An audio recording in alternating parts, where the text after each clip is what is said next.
పడిన రాయి తొలగించబడ్డు. యేసు ప్రభువారు సమాధిలో లేకపోతూ చూసి వాళ్ళు ఆందోళనకు గురైనప్పుడు వారు ఏడుస్తూ ఉన్నారు. ఇంతలో దేవదూతలు వచ్చి చెప్పారు, సజీవుడైన వారిని మీరు ఎందుకు మృతుల్లో వెలుగుతున్నారు? ఆయన ఇక్కడ లేడు. మీరు అనుకున్నట్లుగా ఈ సమాధిలో ఆయన లేడు.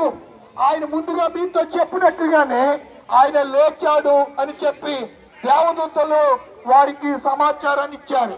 అయినా వారికి నమ్మకం చాలక శిష్యులతో కలిసి వెళ్ళి ఆ ఖాళీ సమాధిని, యేసు లేచిన సమాధిని, యేసును ఆ పండుగ పెట్టినటువంటి పాతి పెట్టబడిన ఆ సమాధి లోపలికి వెళ్ళి వారు చూస్తే యేసు ప్రభు వారు అక్కడ లేరు.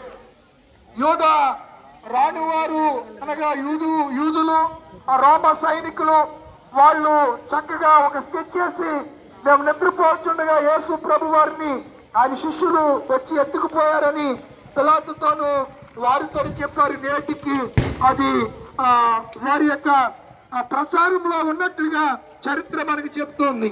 కనుక యేసుక్రీస్తు వలె ఈ లోకములో మరణాన్ని జయించిన వాడు, మరణము కూడా మన కొరకే శిలువలో రక్తం కార్చిన వాడు, చనిపోయి 3వ దినాలు లేచిన వాడు ప్రపంచంలో ఎవరు లేరు.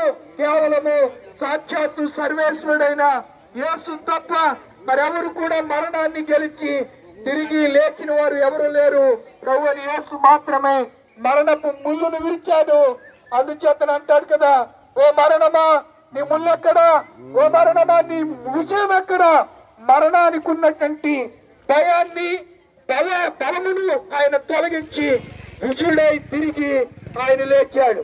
సమాధి లేచి ఆయన లేచాడు. కనుకనే ఈ ఉదయకాల సమయం, ఈస్టర్ పర్వదినాన్న, ఈ పండగ దినాన్న ఈ సమాధుల తోటలో ఈ రీతిగా మనము చేరి మన నాన్నను కోల్పోయినా, అమ్మను కోల్పోయినా, కుమారుడిని కోల్పోయినా, కుమార్తెను కోల్పోయినా, సోదరుని కోల్పోయినా, అక్కను కోల్పోయినా, చెల్లిని కోల్పోయినా, ఎవరిని కోల్పోయినా మనం దుఃఖిస్తూ ఉంటాం, కన్నీరు కారుస్తూ ఉంటాం.